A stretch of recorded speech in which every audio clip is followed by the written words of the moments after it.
Hello, my name's Simon Baldock and this programme is called Let's Talk. This is where we find out the stories behind some of the more interesting people that live here on the Costa Blanca. I tell you what, you never know who's living next door to you. My first guest today is striving to be something that, well, many young men would like to do. He wants to be a racing driver. Please welcome Luke Mustoo. A racing driver.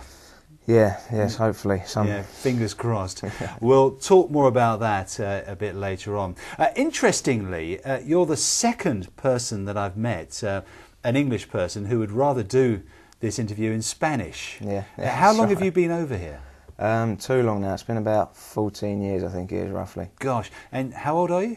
22. 22, so the majority of your life has been spent here in Spain. Yeah, that's right. So you came over with your parents all those years ago. Do you remember arriving in Spain? Yeah, I remember arriving in Spain. What I don't remember really is the UK. I can't remember what it's like back there because I don't go back very often either. So yeah, it was many years ago. I remember when we first moved over to Torrevieja and then moved down to the Dolores. But yeah, good old days. Yeah, you've retained your London accent though. Yeah, I kept the accent, but it's I keep finding it harder and harder to speak the languages. I'm using my Spanish more often. I find that so strange. What about reading? Can you read English? Yeah, I'm alright reading it. I don't have trouble, but I find it harder to write in English than in Spanish. So I have to think about writing in English and speaking it as well. It's just, everything comes a lot more fluid in Spanish to me. So in your own mind, are you English or Spanish? Half and half, really. Really? Blood and my passport is obviously English, but I do feel Spanish. I've got used to the Spanish lifestyle.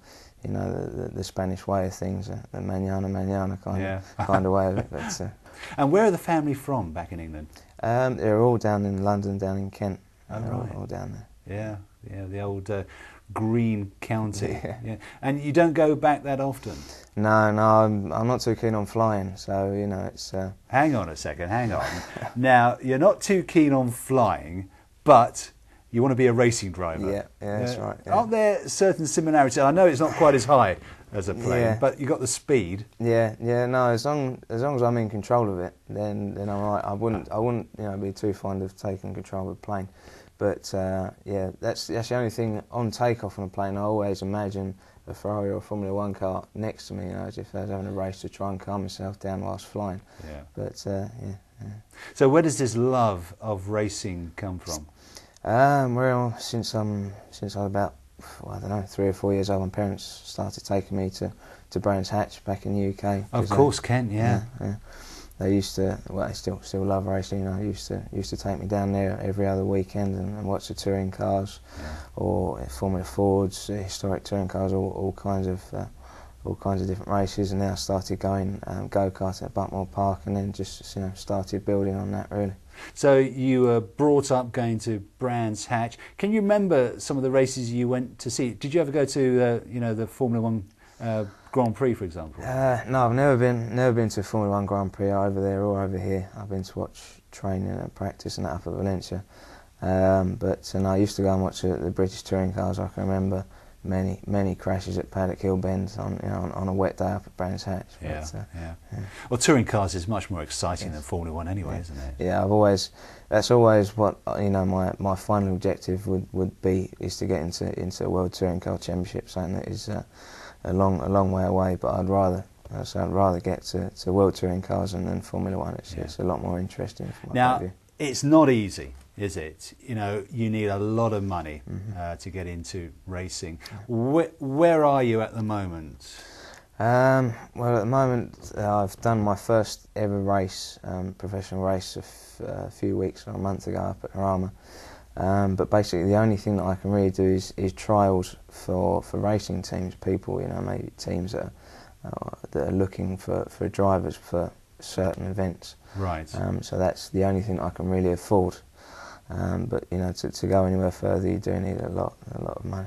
So you're almost a freelance driver. If a team needs a driver, they'll come to you. Yeah. And these events that you take part in is a bit of a showcase for you. Yeah, that's right. I say the last race that I did in Jarama, that was DriveX Racing School that organised that up in Madrid, and there was 250 people at the event, and they were choosing 2 drivers to race in this meeting. That was myself and another fellow Spanish driver.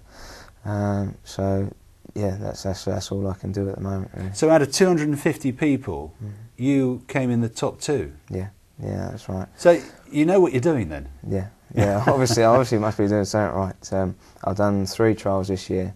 The first trial that I went to was with the Legends cars, and there was only 15 people. I won that as well, and so I have the right to race a meeting with the Legends cars, and then this one with 250 people, which, you know, you see people arriving there in Porsches and Corvettes, and they get out, you know, their bags with their helmets that are worth 1,500 euros and 2,000 euros worth of kit, and you think, well, you know, this is serious. Yeah. And then, you know, to be picked, you know, out of all those people is, you know, is very nice, good feeling.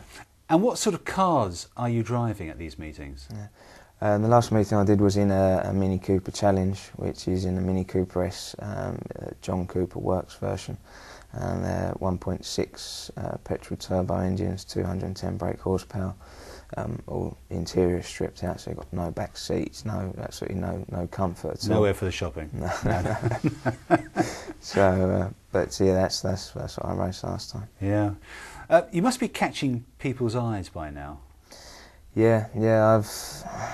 In these kind of trials, there's always drivers that I've been driving in the past or that are driving now as monitors.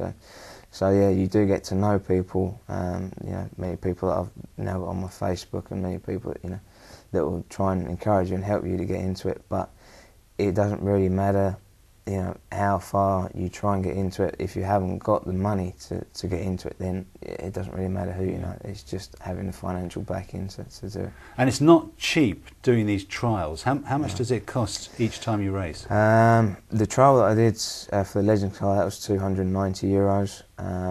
The one for DriveX I actually got for free through a competition that they did on Facebook.